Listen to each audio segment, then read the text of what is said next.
Supremo Sharad Pawar 82 की उम्र में फिर से अपनी पार्टी को खड़ा करने की मुहिम शुरू कर चुके हैं। भतीजे अजीत पवार के बीजेपी के साथ जाने के बाद से शरद की भूमिका को लेकर भी कयास लग रहे हैं। इस बीच शरद पवार की सांसद बेटी सुप्रिया सूले ने एक बड़ी बात कही है। सुप्रिया ने कहा है कि एनसीपी में कोई टूट नहीं हुई है। अजीत पवार अब भी पार्टी के नेता हैं। उन्होंने केवल पार्टी से अलग स्टैंड लिया है, लेकिन महाराष्ट्र की सियासत के साहिब अपनी धुन में हैं। 24 साल पहले जब शरद पवार ने कांग्रेस से अलग होकर एनसीपी बनाई थी, तब अजीत पवार उनके साथ थे। अब उनकी जगह शरद अपने पोते रोहित पवार को आगे करके एनसीपी को मजबूत करने का अभियान शुरू करने वाले हैं। इसकी पहली झलक बीड में एनसीपी के शरद पवार गुट की पहली स्वाभिमान सभा में देखने को मिली। सभा में रोहित पवार ही छाए रहे। पार्टी के प्रदेश अध्यक्ष जयंत पाटिल की जगह रोहित ने भाषण दिया और इस पर खूब तालियां भी बजी। अजीत पवार की बगावत के बाद से रोहित हर समय अपने दादा के साथ दिखते हैं। टूट के ठीक बाद रोहित शरद पवार के साथ पुणे में उनके घर पर थे। उसी दिन शरद पवार ने कराड़ में शक्ति प्रदर्शन किया था, तब भी रोहित उनके साथ थे। 38 साल के रोहित शरद पवार के छोटे भाई अप्पा साहेब पवार के पोते हैं। रोहित के पिता राजेंद्र पवार अजीत पवार के छोटे भाई हैं। वे कर्जत जामखेड़ सीट से पहली बार विधायक चुने गए हैं। रोहित अपने दादा शरद पवार की तरह क्रिकेट एडमिनिस्ट्रेशन में भी सक्रिय हैं। इस साल जनवरी में वे महाराष्ट्र क्रिकेट एसोसिएशन के निर्विरोध अध्यक्ष चुने गए थे। मुंबई यूनिवर्सिटी से मैनेजमेंट की डिग्री ले चुके रोहित अपना पारिवारिक बिजनेस भी संभालते हैं। वे बारामती एग्रो लिमिटेड के सीईओ हैं।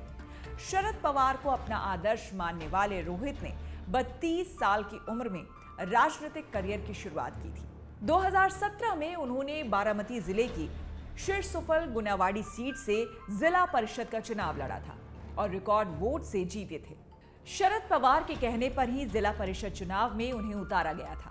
शरद अपने पोते के बोलने की शैली और खुश मिजाज अंदाज से काफी प्रभावित थे। रोहित सितंबर 2018 से 2019 तक इंडियन शुगर मिल्स एसोसिएशन के प्रेसिडेंट रह चुके हैं। 2019 के लोकसभा चुनावों में रोहित ने एनसीपी प्रत्याशियों के पक्ष में घूम कर प्रचार किया था। अक्टूबर 2019 में जब महाराष्ट्र विधानसभा के चुनाव हुए, तब एनसीपी ने उन्हें कर्जत जामखेड़ सीट से उम्मीदवार बनाया और वे विजयी रहे। युवा हमेशा से शरद पवार की सियासत का अहम हिस्सा रहे हैं। जून 1999 में जब उन्होंने एनसीपी की स्थापना की थी, तब भी युवा नेताओं की एक चौकड़ी उनके साथ थी। इनमें अजीत पवार, जयंत पाटिल, आर पाटिल और दिलीप वलसे पाटिल शामिल थे। इनके जरिए शरद पवार ने युवाओं को साधने की रणनीति बनाई थी। वे इसमें सफल रहे और ये चारों आगे चलकर पार्टी के बड़े नेता बने। अजीत पवार के साथ एनसीपी नेताओं का एक बड़ा तबका अब बीजेपी शिवसेना गठबंधन में शामिल हो चुका है। इसमें कोई संदेह नहीं कि टूट से एनसीपी कमजोर हुई है। इसे दोबारा मजबूत बनाने के लिए शरद पवार रोहित के सहारे आगे बढ़ने की रणनीति पर काम कर रहे हैं।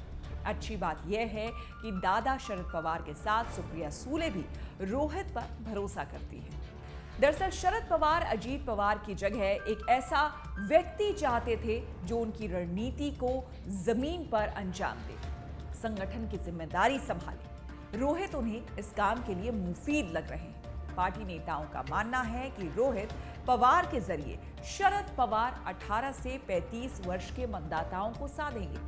उनकी ये रणनीति सफल रही तो एनसीपी को दोबारा मजबूत बनाने में और उनकी भूमिका आसान हो सकती है। इसी तरह चुनाव से जुड़ी हर एक छोटी और बड़ी खबर के लिए आप हमारे साथ जुड़े रहें।